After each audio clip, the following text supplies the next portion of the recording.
Get you out of here by 7 o'clock. I promise. There's a dry audience already. I'm trying to get you out of here, I promise. But I am Jamie Ensley, and I'm glad to be out here tonight. Juniors, this time next year, you know what I'm going to do? I don't need the microphone.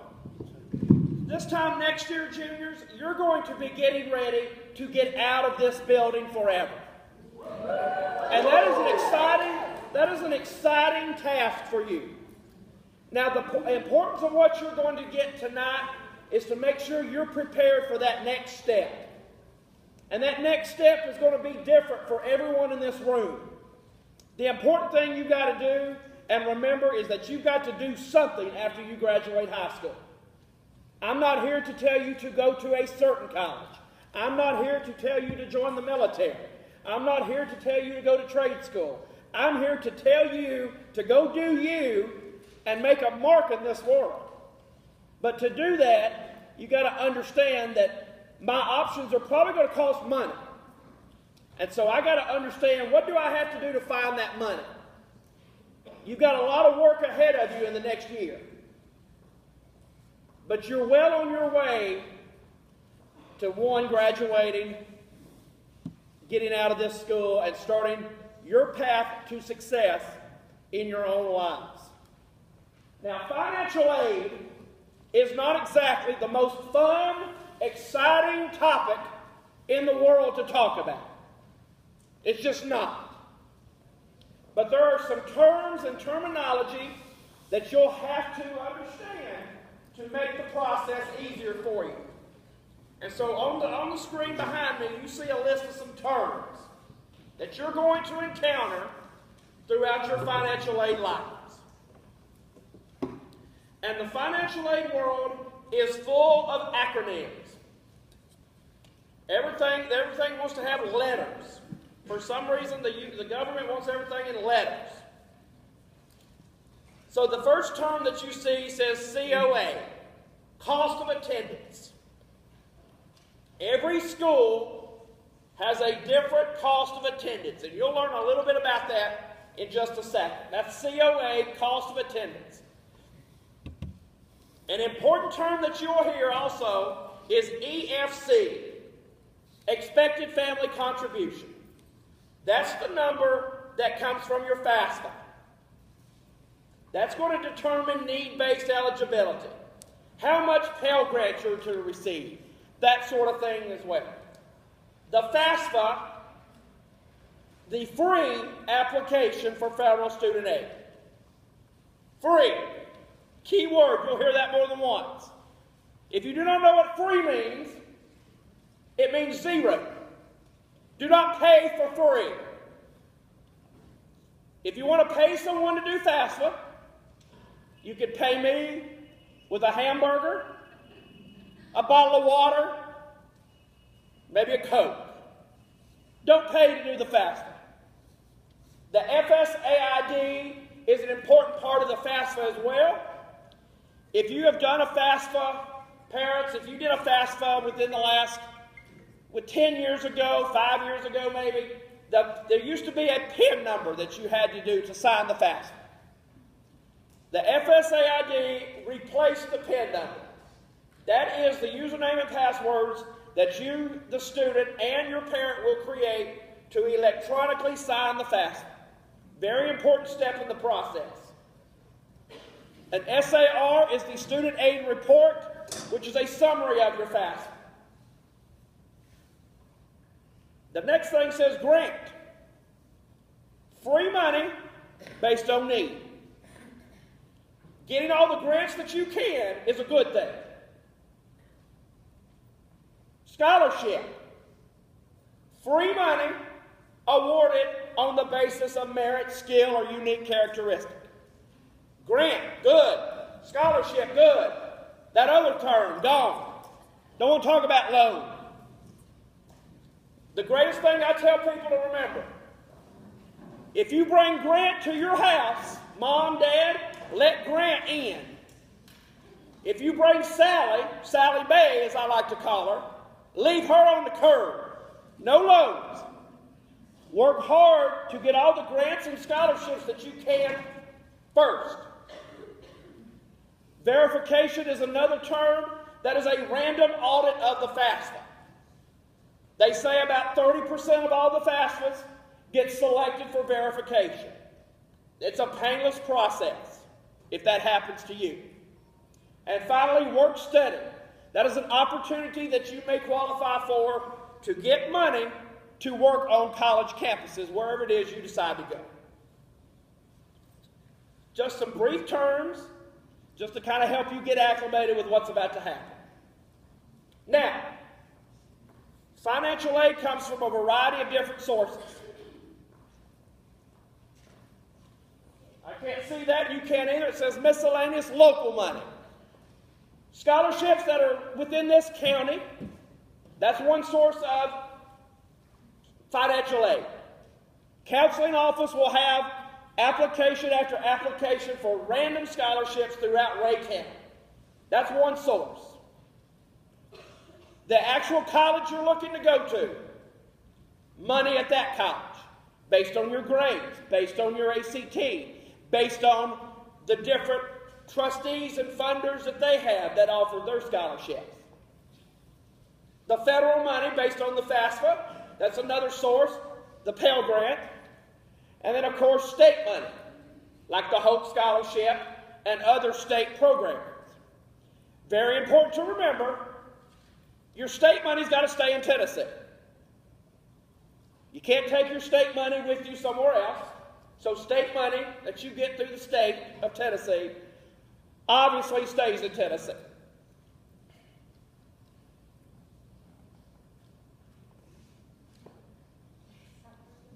That's all you. Oh, technical difficulties, just a moment.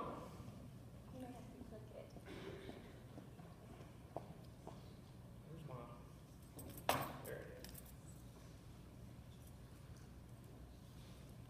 I'll click. All right, here we go. Turning it over to my colleague. My bad. This one? All right.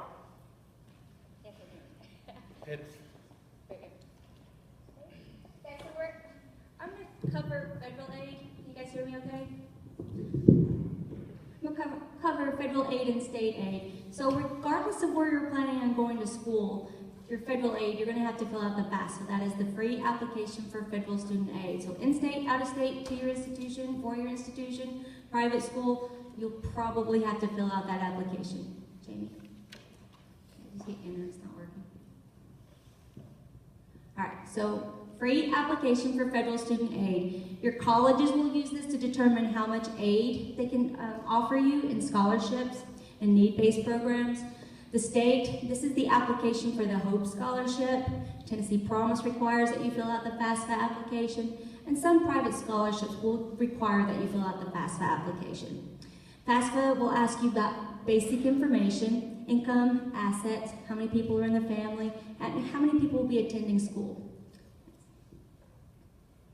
So for my juniors, the FAFSA application opens for you guys this October. 18-19 will be the FAFSA application you will be applying for.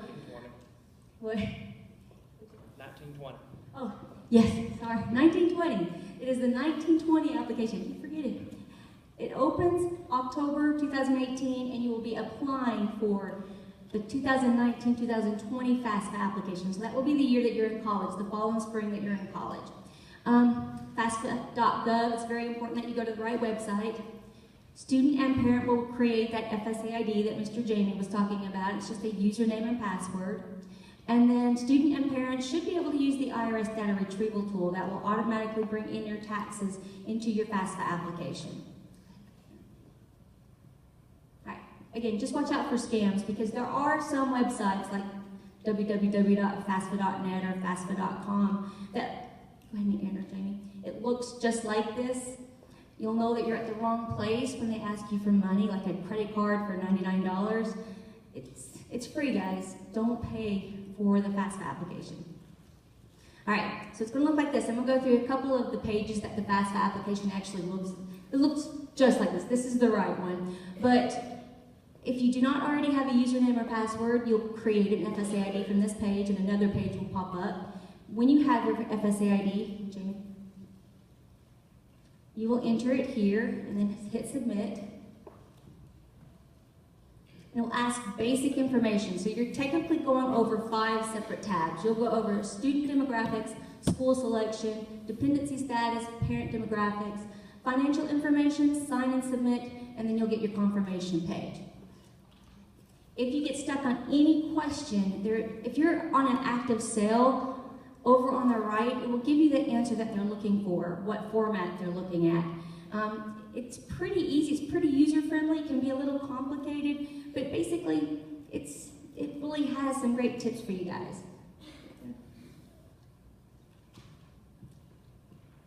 All right, the student will be able to select up to 10 colleges. You don't have to list 10. I do recommend that you list at least one Tennessee school. If you don't list a Tennessee school, Tennessee will not process any federal aid, any state aid for you. So you won't know what you're getting for Hope Scholarship or Tennessee Promise. You'll only get the out-of-state information. So you can list 10. If you have more than 10 schools that you're interested in, you'll have to submit it, and then in a couple of days, go back and change. You'll have to take one off and put another one on. So you can only list 10 on the FAFSA for the web, on the FAFSA website. All right, so another question, dependency status. I know my juniors, they think that as soon as they get out of high school, they don't need parent information anymore. Unfortunately, if you answer no to any of these questions when you're filling out the FAFSA application, you will have to have your parent information on the FAFSA. All right, so if it is asking for parent information, it will tell you parent information is required. Let's go ahead and hit next. And I want to go ahead and hit next one more time because I'm showing that. This is one of the biggest mistakes parents and students make, is entering parent information with the student's information or student information on the parent information. The FAFSA application doesn't really let you know that there's 2 separate tabs on the left side, so student and parent. I've seen a lot of students will enter their income of $100,000 and the parent income for $100,000. They just duplicate the information instead of really paying attention. And you guys, if you're not making $200,000, don't put that information on your FAFSA application. All right, so then at this page, this is your very last page, you'll hit sign and submit. You agree that any federal aid you receive will be used only for educational purposes. You'll sign and submit. Pretty easy. This is your confirmation page. Basically, it's just telling you that this is your estimated EFC, and the EFC, the school's cost of attendance, they'll take this EFC, subtract it from their cost of attendance. This is technically what the school can offer you in need-based programs. So it's really important that you pay attention to this confirmation page. Go ahead and hit enter.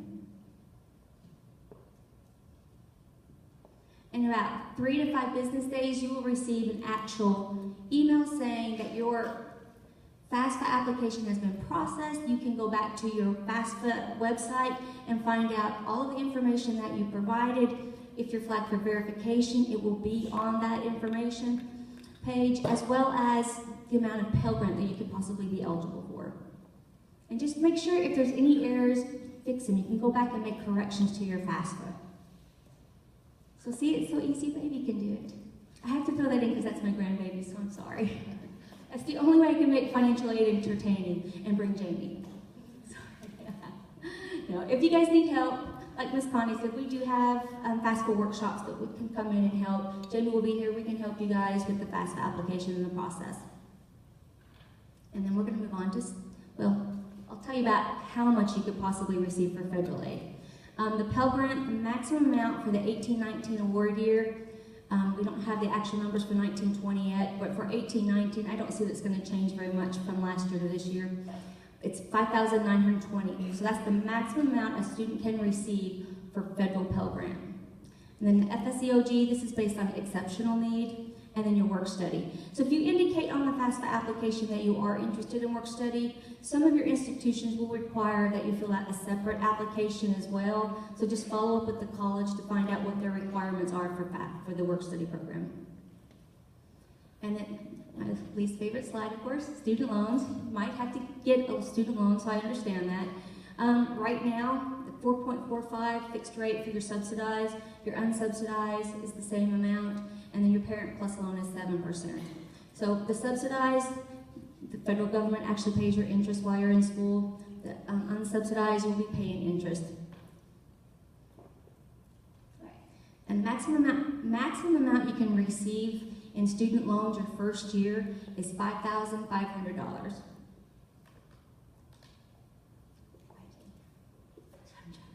All right, so I'll move on to state aid.